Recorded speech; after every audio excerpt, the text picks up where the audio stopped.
You want to become financially free. To never have to worry about money again. That's the stuff of dreams. And it remains a dream for most people. They have been conditioned by society to believe that having lots of money and enjoying themselves is only possible after decades of backbreaking work, when they are north of 65, retired, and graying. Why would you plan towards starting to enjoy life when it's just about to end? I've never quite understood that. And it doesn't have to be that way. You can change this mindset and get started on creating a more prosperous life for yourself right now. Even if you're just starting out. Even if you are as broke as a joke. In this video, I would show you an easy 7-step formula to achieve financial freedom. Attaining financial freedom is an objective for most individuals. Financial freedom means you have enough financial resources to pay for your living expenses and allow you to afford many of your life goals without having to work or otherwise commit any of your time or efforts to generating money. These resources might include one or both of the following. Independent income. Independent income means you have a business, government benefits, or other sources of regular payments that do not require you to work or exchange your time for money. If you have built a business to the point that you can pull back from day-to-day management, you can receive payments regardless of how much time you put in. If you own a rental property, you receive a rent payment once a month, although property management often requires property maintenance and runs the risk of renting to a tenant who misses one or more payments. If you have enough independent income to pay for your living expenses and your wants, you are financially free. Abundant assets.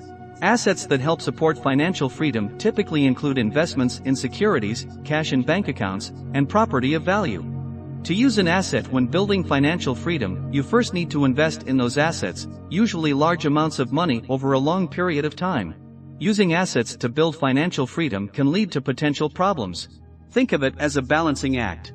Using this method to pay for your living expenses and wants, you need to sell an asset to have enough cash for your bills. Troubles can arise if you have problems selling an asset, real estate, for example, fast enough to make the cash available before your bill's due date. People in such circumstances might be called cash-poor millionaires. Their assets might be valued at over $1 million, but they can't access that value fast enough to use.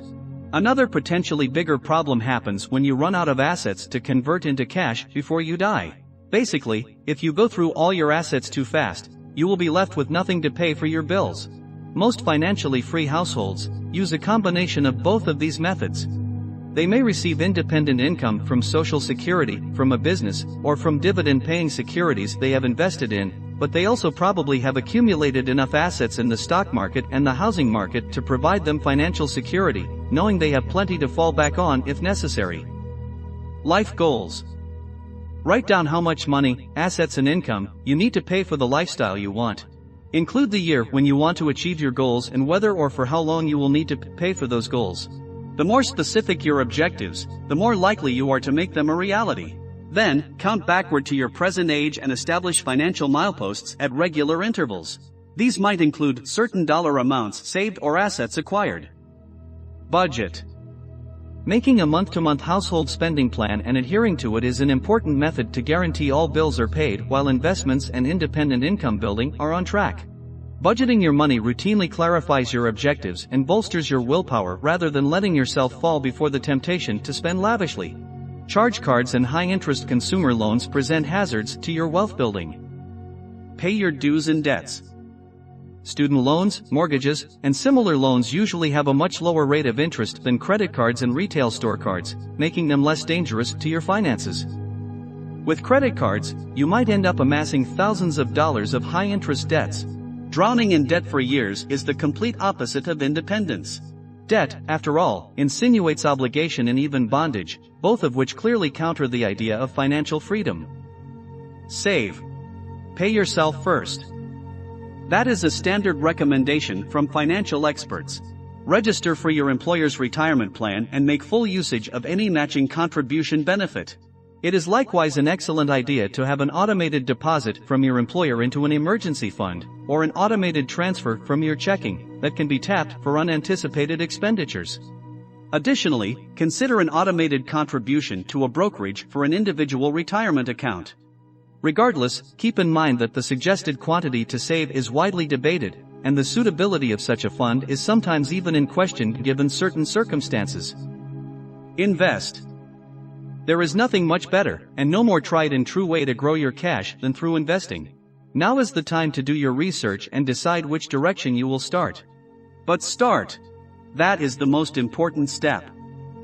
Monitor your credit.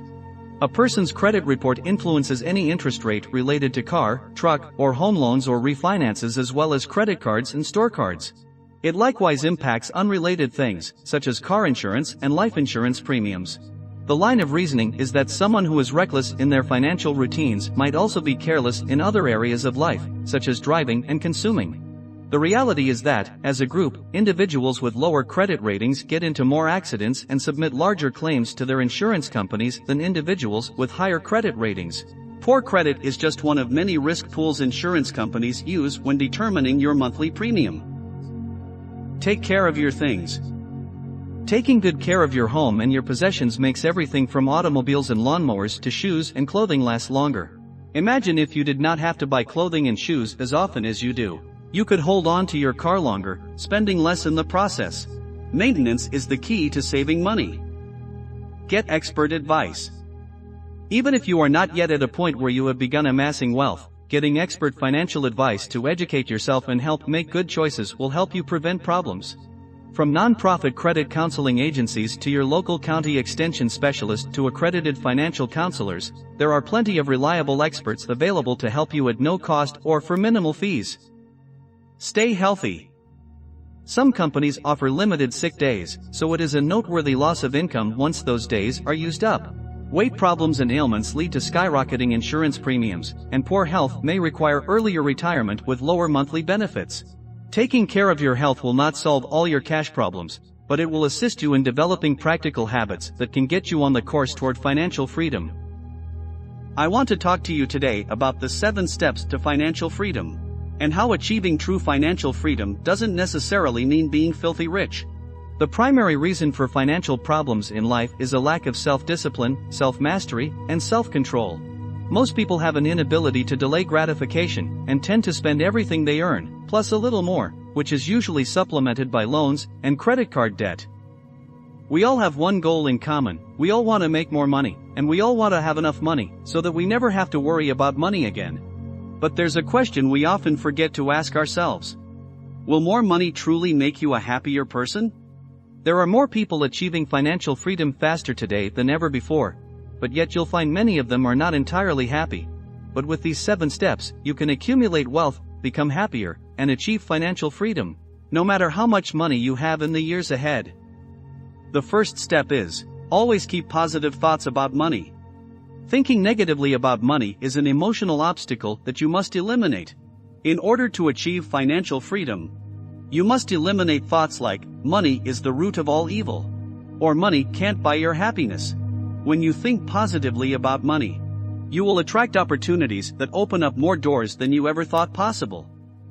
The second step is, rewrite and review your goals for financial freedom on paper every day, and think about how you could accomplish them. This will only take you 5 or 10 minutes. Best time to do it is the first thing in the morning. Achieving financial freedom is not something that happens in a random way.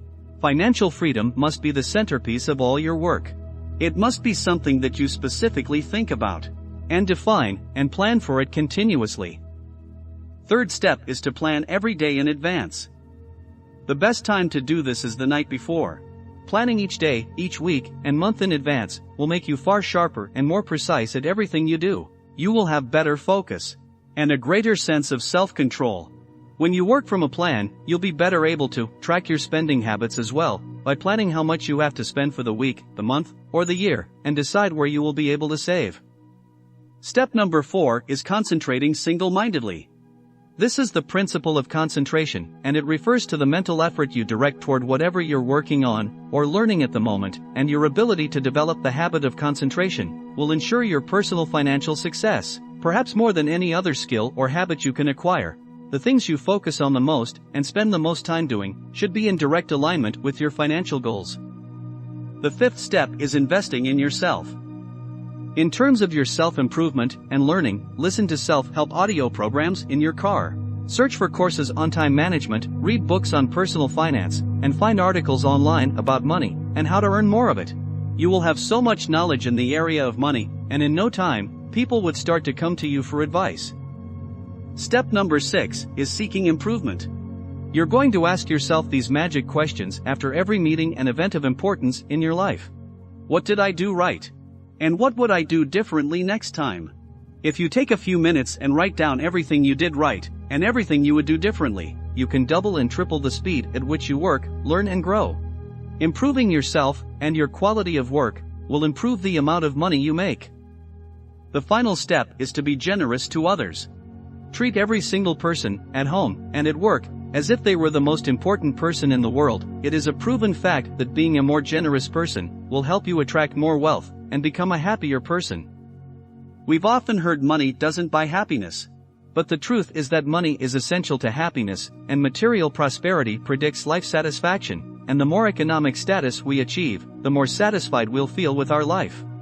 So by choosing to focus on money, goals that motivate you, while also embedding a positive mindset toward money, yourself and life in general, you will achieve both increased wealth and happiness. Now if you enjoyed this video, and feel it was valuable in teaching you how to bring more wealth into your life, share it with your friends, or anyone else, who might benefit from this information. I'd love to hear from you also, so my question today is this. What are your financial goals? Leave a comment below, and I'll be sure to follow up with you. Thanks for watching. And remember, if you want to change your future, you need to take action now. See you in the next video.